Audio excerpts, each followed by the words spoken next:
朋友们，大家好。今天看到一段有趣的视频，一位印度裔的进出口商在访谈中谈到，自己在和中国、印度、欧洲等不同地方的人做生意时所感受到的那种强烈的文化差异，以及对为什么中国人如此擅长制造业和出口的个人理解。随着中国国家地位的上升，影响力的增强，世界对中国及中国人的研究也越来越多，包括中国人做生意的方式，特别是和中国有商贸往来的外国人，比如像这位印度小哥，他们都想探寻为什么中国人这么成功，这么会做生意。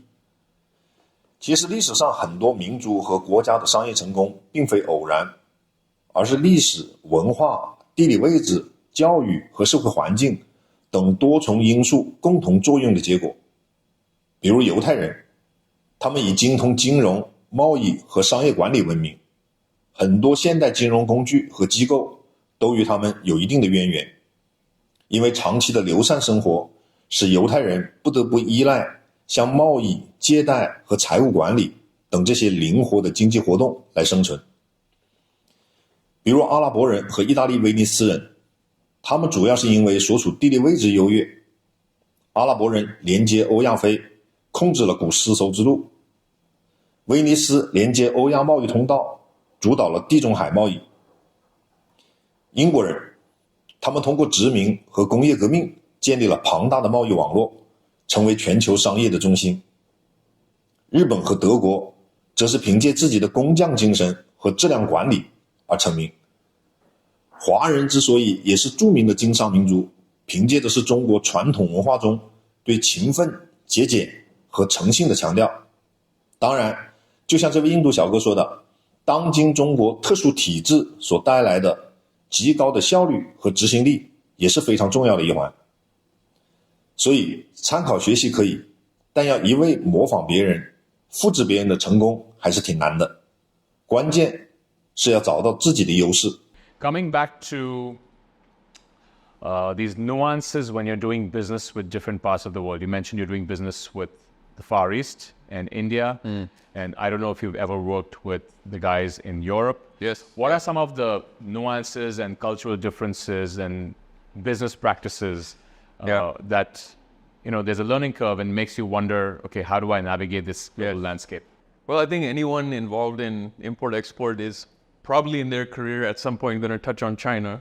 Right. As I know you have as well. Right. And it's kind of the gold standard of what a exporter should be in many ways. Their response time is amazing. They're extremely organized, extremely efficient, tend to be on time. Nothing has to be explained. It's almost like they're all uniformly pretty good. I've had some bad experiences with China. I've been working with China for 15 years. It was definitely screwed over a lot more in the early days. But now I see, especially a lot of the young people that have come in their 20s, better English, better understanding of global standards in terms of how things should work. I've only seen it get better in China. Comparatively, India, it's not as professional, which is, I think, one of the reasons why I teach export classes to a primarily Indian audience and that's one of the things I say in the seminars that I teach too, is I'm trying to basically take what's happening in the Chinese context, which is why they're so good at manufacturing and export, and transferring that into the younger Indian population. We're just not there in terms of organization, response time, communication. And then you have to your point, I've dealt with some other countries here and there, Indonesia, but very little. But Europeans, not to overgeneralize, but I have one factory that I source from in Germany, constantly on vacation. Oh my God, yeah. Every day is a holiday, someone's on maternity leave, or this is closed or that's closed, and things happen on time, but I feel like we have in India the average age 28 years old. China also, people very driven, very fast, very aggressive. Europe is like the complete opposite of that. No one responds to anything. No one's in a hurry. And yet they're renowned for quality and renowned for some of the top products in the world. Like what I buy from Europe is actually a bioplastic. So it's cutting edge technology, and it's there's nowhere else to find that level of sophistication in the world. But to get it, it's not as easy as when you're sourcing an item from China or India. Both these countries have younger population, more hungry for money, more aggressive for the business, and Europe is more, yeah, we'll take your money or you can pay us, and it's everything is slower there. And I guess that works if your work involves just being in Europe and doing business within Europe. Right. But when you're dealing in international trade, that can get very tricky. The Chinese, on the other hand, my experience has been that they're very much on the ball, right? So they'll send me WhatsApp messages at 1 a.m, asking for orders, and they're super quick to respond. And I feel like in the last decade, I've learned a lot from these guys as well, and that helps me when I'm exporting overseas. Absolutely. As well. With India, I think it's the infrastructure. It's perhaps, the infrastructure is lacking, and that level of professionalism is lacking. Also, what's your experience working with China vis-a-vis working with India? What are some of your learnings? You're right about the infrastructure. The whole government setup is, they are an export-oriented country. That's how they got rich, is by taking items and sending them all over the world. We in this country exported last year more software than Saudi Arabia exported oil. That can be done from sitting on your laptop and doesn't require any roads and infrastructure. So when you visit China and you see how advanced their rail system is and their road system and how smooth everything is, it's very clear how they're able to beat everyone at export, and how we don't have the equivalent infrastructure here in India. There is a perception here in India that whenever you import something from China, especially consumer goods, electronics, that it's all cheap stuff. And I disagree with that, because I think China makes quality which is for India, which is a very price sensitive market, and then they make quality that's for Western Europe and the US. Yes. Right? And the Western world. Absolutely right. I learned everything that I currently know from working with China first for 5 years. And I have my main contact that I work with when I do something in China, he has a saying which is very relevant to what you just said. He's like, you can buy any price in China. Right. You want the worst of the worst, you'll get it. And you want the best of the best, it's also there. Right. So you're totally right. It is a misconception that just because it's Chinese, it's horrible quality.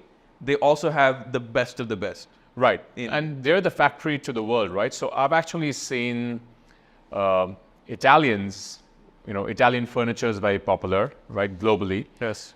So I've seen Italian designers park themselves in China, in Guangzhou specifically, and work with factories where it's their design and the quality is fantastic.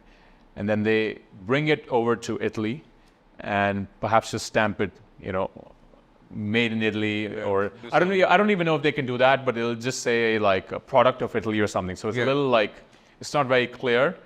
They'll say product of Italy because it was designed in Italy, but it's manufactured in China. There are things you can definitely do that just I was reading in the newspaper yesterday, Dior, is that brand? Yeah. I don't know the full name. Dior, it's a luxury brand, right? Owned by LVMH. Yes. There's a bag that they retail for 2,800 euros. Right. And it's they were caught. It is made 50, in Italy. Yeah, it's made in Italy. $50. For 28 euros. Okay. So the 2,800 euro sale, made in Italy. But when you actually look, where is it made in Italy? It's made in a Chinese sweatshop in Italy. Right. By like horrible working conditions. And so there are a lot of things made in different places, and they use that in the branding. Right. And made in Japan, it has a certain, made in Japan, must be great. Even if if you look at the manufacturing, 80% of the components are Chinese. And right. Most likely in Shenzhen, which is across the border from Hong Kong. That's the hardware capital of the world. Right. And a lot of the electronics we use, chances are they've been manufactured there, but probably assembled in different parts of the world, right? So I've been to Shenzhen, I've been to Guangzhou, and also in terms of customer service, right? So if you go to these furniture factories outside of Guangzhou, in a place called Foshan, and earlier you had to take a taxi or something to get there, and now they have a metro line. you will have the factory owner send you a car and driver to pick you up and bring you to their showroom and wine and dine you. And you'll go to the street in Foshan, which is about an hour odd from Guangzhou, and you'll see like furniture factories on either side of the road, like lined, like miles and miles of just furniture factories. So it's just fascinating how the infrastructure is in terms of like not just the product, but also like making sure that your stay is comfortable in China. And the whole industry is geared towards making sure that you have a smooth experience. Even the Canton Fair, if you ever go to the Canton Fair, you will have, the whole city is geared towards, servicing foreign buyers for the fair. And all the hotels have bus services that take you to the fair and bring you back from the fair. So at 8:30, 9 and 9:30 in the morning, and come back at, I think, 5:30, 6 and 6:30. And there are specific parking lots with somebody from their, from the hotel standing with like a placard, giving you a bottle of water and a bag of, a small packet of peanuts to make sure that you're, all the stuff that you're doing during the trade show and at least your commute and your transport is all sorted, because language is a big problem there. Culture of really making it a great experience for the foreign buyer. Yes. They are the masters of that. Right. And it's a very long-term game too, because you'll have these people with the job titles from the US and Europe, that director of sourcing, director of procurement, VP of product development. These are all people that have made 20 trips to China. Right. And if you ask these guys, they're usually 30 to 60-year-old men predominantly.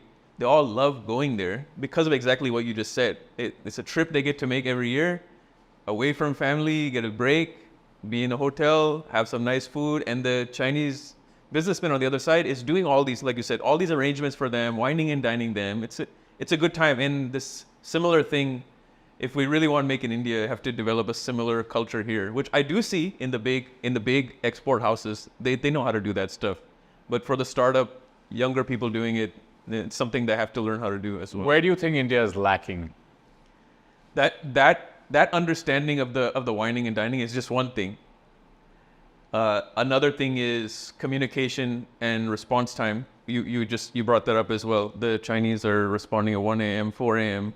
Yes. Even the general culture of checking in. So it's not just about response time, but a general constant communication cadence that the Chinese have. So for example, there's a 30-day lead time. A lot of times I'm dealing with a young Indian guy who's sourcing something for me, 30-day lead time. I started, and for 30 days, I don't hear from him. It would not be the same case in China. They would check in with me 2-3 times. So they know how to maintain that constant communication. Right. And if something is going to be on time, I generally see the Chinese exporter will flag it. If something is going to be late, they'll flag it. I think it's going to be late. Whereas the Indian exporter might tell me on the last day because he's trying to hide it. But hiding things is not the way to do it. Transparency is what the importer, the buyer, wants. Right. So there are a lot of things lacking. Communication is one of them. General quality and capability is another thing. We just don't have the same ability to make certain products on a global level yet for certain categories. We don't have the machinery here, the ecosystem, the level of understanding of what global quality should be. But the young generation is going to change all that, in my opinion, because they're well-traveled. They know what quality should look like. And the next 10 years are going to be very interesting, in my opinion. What about efficiency? Efficiency as well. We have here so many holidays, right? Right. Holidays, weather issues. It ties into infrastructure as well. It also ties into the fact that China is a one-party country. It's just, this is what it is. Do it or you're out, right? Sure. So that culture drives a countrywide efficiency, which is impossible to achieve just with such a diverse democracy. People don't, I'm not listening to that person. I'm not listening to that person. I agree with you on the holidays bit, and I face that, and perhaps a lot of small businesses or, the smaller manufacturing units. I'm not talking about these global players who've come here. I don't know how it works for them. But what happens here is, especially in the second half of the year, the holidays start, right? And I guess that's one of our strengths as well. We're a multicultural, very, very diverse country. So that's definitely, we wouldn't have it any other way. But the flip side of that is that every few weeks in the second half of the year, especially starting like July, August, there are too many holidays. So that breaks the flow of work. And then you've got infrastructure which is not up to the mark. So, it's raining, the city gets shut down. Absolutely. Things like that really make it slightly harder to be efficient. Whereas in China, you've got the Chinese New Year, which happens, I think, at the end of Jan. So globally, everybody knows that for those 2 or 3 weeks, so they try and push in their orders before Chinese New Year. Exactly. And I think it's 1 week in the first week of October that the Chinese take off, right? Yeah. So twice a year, these guys take off.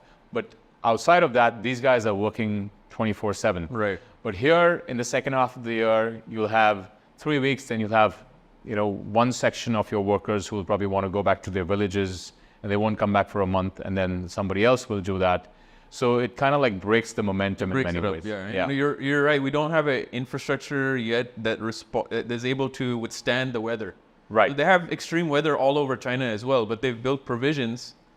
If an item if an item needs to stay dry or item needs to stay warm or cold, they've made provisions for that so they can never stop production all year round. Sure. Like, for example, when I was importing those bamboo drinking straws I was talking about earlier, I could have easily gotten that from China, never-ending supply. But people don't want made in China.